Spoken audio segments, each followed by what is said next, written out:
So left hand side was your first one. You can see very narrow on top of the sand. Ball was forward, which is good, but your shaft lean there still for me was a little bit forward that way. Now when you are leaning the shaft forward, it will generally encourage a steeper takeaway. If you have the hands more neutral with the body, it will encourage a more shallow angle of attack. And that's what we're looking for, is the club to be going nice and low and nice and shallow. So as we can see, wider base to start with. Feet have wiggled into the sand now, so naturally now you just look lower, even though you're further from the camera there, you just look lower in general because you're wider and you're just lower down. So your natural arc of this golf club now wants to go under the ball. So you've not got to make any sort of conscious effort to try and hit the sand. You're already set up to hit the sand already. So you just got to judge how long the swing needs to be, to then judge how far the shot has to go. That's all you've got to try and do now. So the weight's going to be a bit further forward. As we did say, the ball position wants to be forward, as you did it with the previous setup. Okay, hit the sand in the middle there. So when your strike point is anywhere from like an inch or two to 4 or 5 inches behind the ball, as long as you hit the sand before the ball and you exit the sand afterwards with that long shallow divot, as we said, the ball comes out. If we start seeing the sand change colour, then you're coming down too steep and digging, okay? And you watch this one here now. Again, you talk about your wrist hinge, okay? There's some wrist hinge there, which is fine. That's the length of swing you think you needed to make, which is about right, to be fair. As you come into the golf ball now, if we sort of look where you hit the sand, you can see you enter the sand that far behind the golf ball. It's a big hitting area. You've got anywhere between maybe half that distance from the club and the ball and a little bit further back. There's a big hitting spot. You can hit that sand there behind the ball. And as you come into the sand now, as you come out, your divot you can see there when it all sort of dust settles. Your impact spot was there and your exit spot was about there.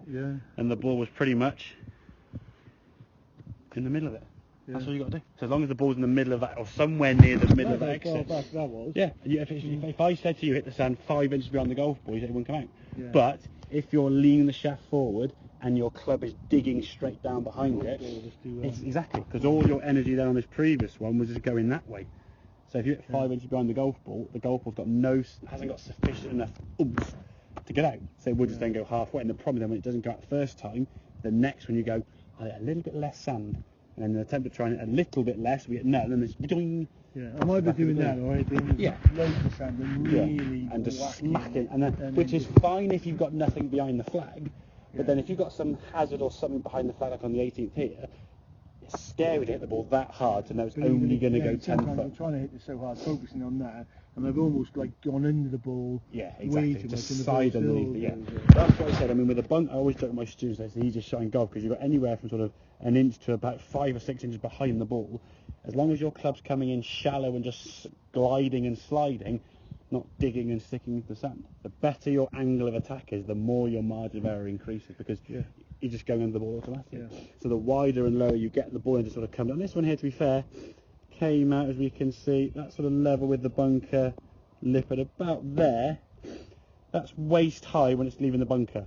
So I would say if you think waist high leaving that's quite a deep bunker, isn't it? That's the sand down. If you wanted to get a little bit more height, lob wedge. If you went in a bunker, that's what it says about a judgment call. If you went in a bunker and went, I just can't get out of that bunker, don't be proud, come out sideways. Golf is all about scoring the lowest possible. There's a tree in the way that you couldn't go over, you wouldn't go, I can go over that. Whack the tree and ping behind you. You go, okay, I'll go round it and play the next shot onto the green. Same as you're doing a bunker shot. But it's difficult sometimes because the bunker shot, generally, you're close to the flag. If you were 300 yards from the flag behind that tree, you wouldn't think twice about it. To go there somewhere and knock it down the woods. That's fine.